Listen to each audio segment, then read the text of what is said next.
Damilola made her mind up that she had to leave home. She had started suppressing repeatedly the urge to have another confrontation with her father. She knew if she continued staying there, it was only a matter of time before she would lose it. In order to avoid her father's incessant errands, she started staying late at work. After she was done attending to the children by 5:30 p.m., she would sit with her laptop in her office and attend to her digital courses till 6:30 p.m., after which she goes home. She was happy as she went home, and she decided that style would be her saving grace. Unfortunately, when she got home, she realized that food had not been cooked. Her younger brother had not cooked. He used to cook as a child.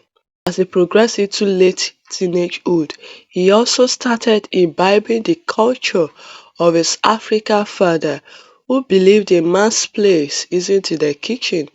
Dami had thought he would be forced to take over the kitchen since she wasn't at home. Her mother would be back home in 30 minutes. Her father wasn't at home too. She knew it would be very wrong for her mother, who had gone out to win bread for the family, to come back without food to eat. Tiredly, she went to the kitchen and started cooking. She prayed silently that her parents wouldn't return at that time. She had lambasted Paul, her younger brother, telling him how irresponsible he had become. He defended himself that he was washing his father's car. So it took you the whole evening to wash a car. That useless car that only moves once in a week. I pity the man you are becoming, Dami said. Paul was angry, but because he knew he deserved it, he kept quiet, assisting her in the kitchen. Just then, their father came in. "Bring me my food," he roared from the living room. "Welcome, sir. Please, just a moment," Dami shouted from the kitchen.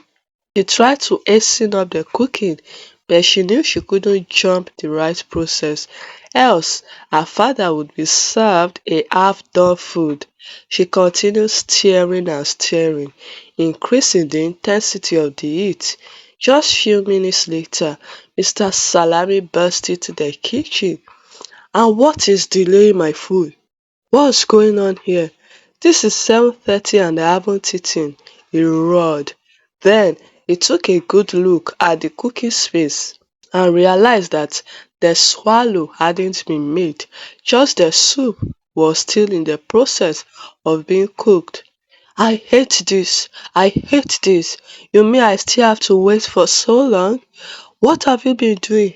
Is this what you will be doing in your husband's house? What exactly do you want to be useful for?" Mr. Salami queried. Just then, Mrs. Salami came in. She heard her husband's voice from outside the flat, so she came into the kitchen. "What's going on here?" she asked. Just then, she opened her mouth in shock. "Dammy, you are just cooking? But why? What have you been doing? And you know your father doesn't eat late. What's all this for God's sake?" she lamented. "You see how small I am in my own house? You people now prefer your hustles to my welfare. Mother is useless, daughter is irresponsible, like mother like daughter," said Mr. Salami, and then went out of the kitchen angrily. Mrs. Salami was apologizing to him as he left. Dami had stopped what she was doing. She frowned. "But was that necessary? Why would he talk to you like that?" she asked. "Keep short and finish that food on time. I am hungry. Or will you also deny me food in my house?" asked her mother. She stormed out of the kitchen.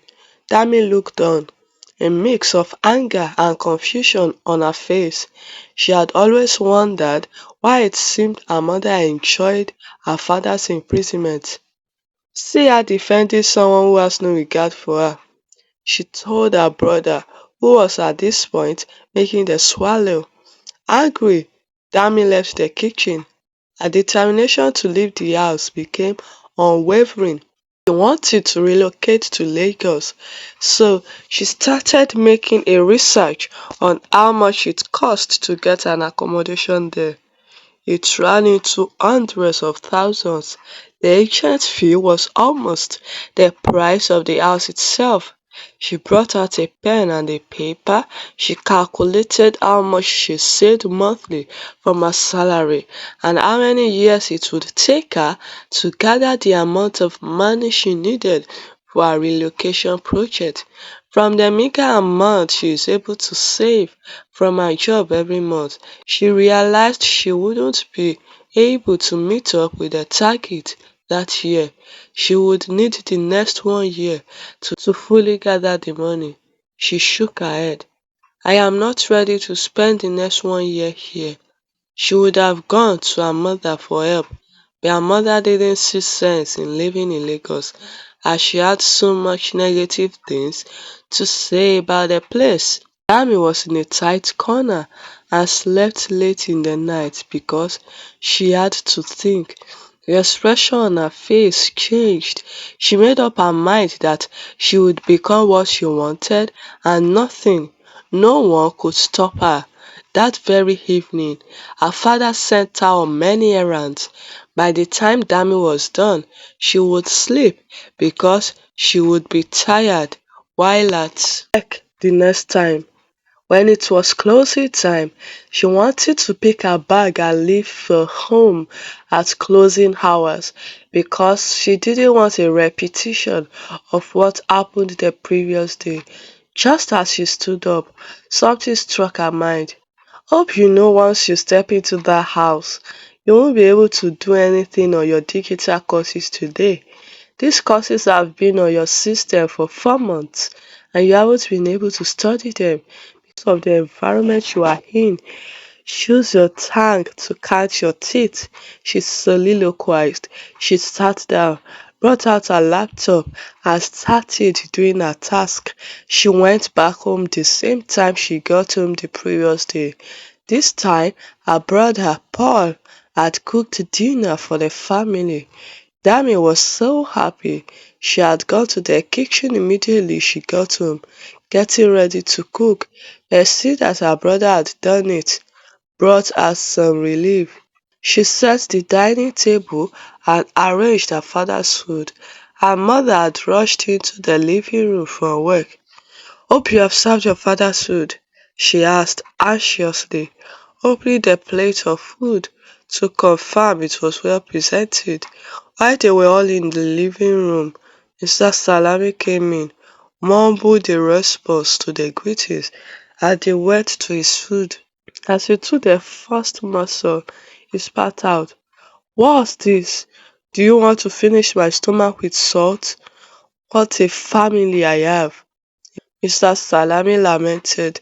He stood up and went out of the house in anger.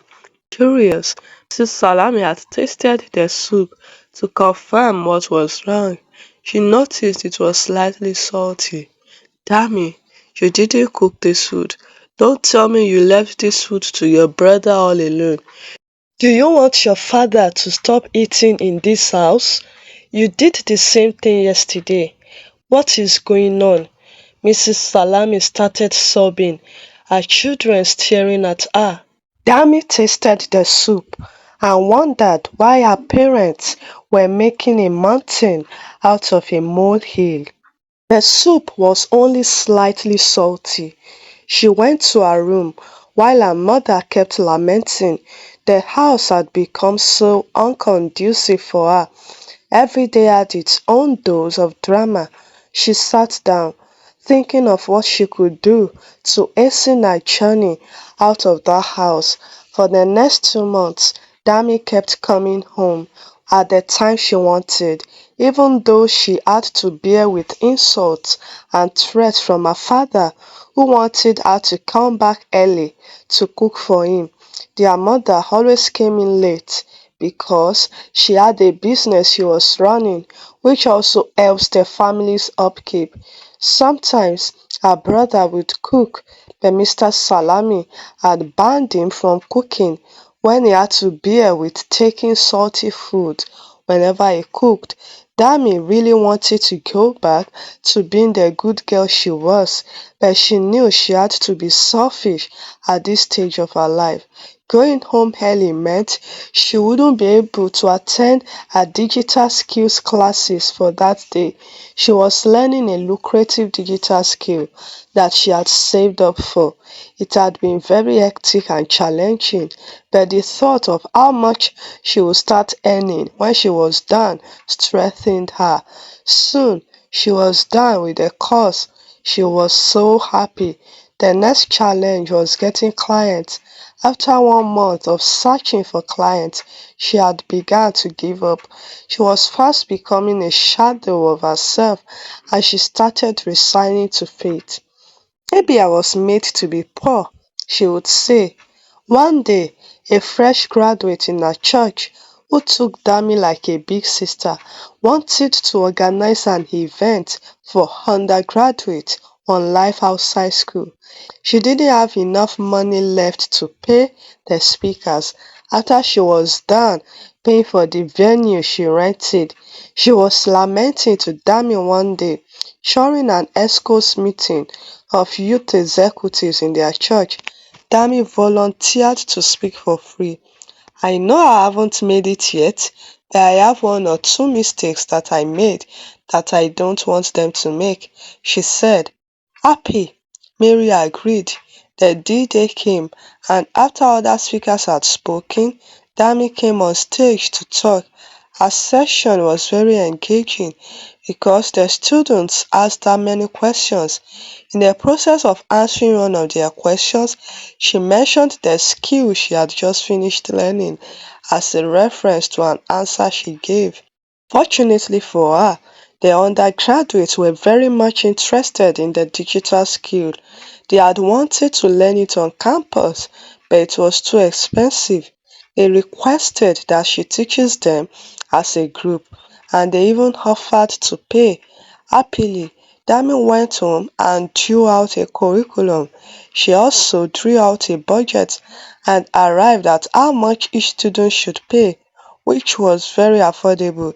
She communicated the new development to them through Mary and Viola. 70 students were interested in the class. She researched and poured out her heart into the teaching. She couldn't believe she was having such an eureka phase of her life. By the time she was done, she had enough money to relocate to Lagos and even get her things she needed to keep herself comfortable for the next 3 months. Without looking back, she packed her bags and left the house when her parents weren't at home. Mrs. Salami opened her mouth in shock as she read her daughter's message on her phone at exactly 5:15 p.m. Ma'am, I am now in Lagos, Mrs. Salabi breathed in.